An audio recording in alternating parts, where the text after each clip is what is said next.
Michele Corley here to talk with you about our Calm and Hydrate Cream Mask. So Calm and Hydrate Cream Mask is designed for dry to extremely dry skin. It's very, very lipid rich. It utilizes a lot of cold pressed oils, and a little small amount goes a really long way. Though it is a mask, you can actually sleep in it, and you just wake up with very rehydrated, dewy looking skin.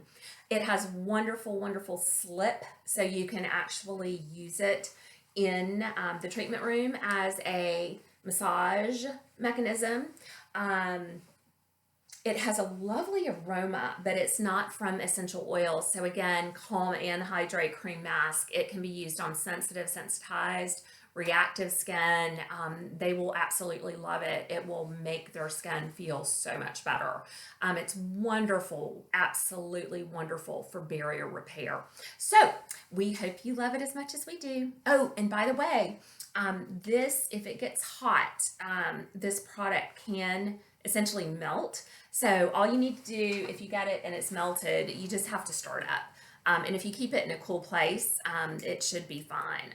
But we just like to call that out. So thank you so much for listening. Have a great day.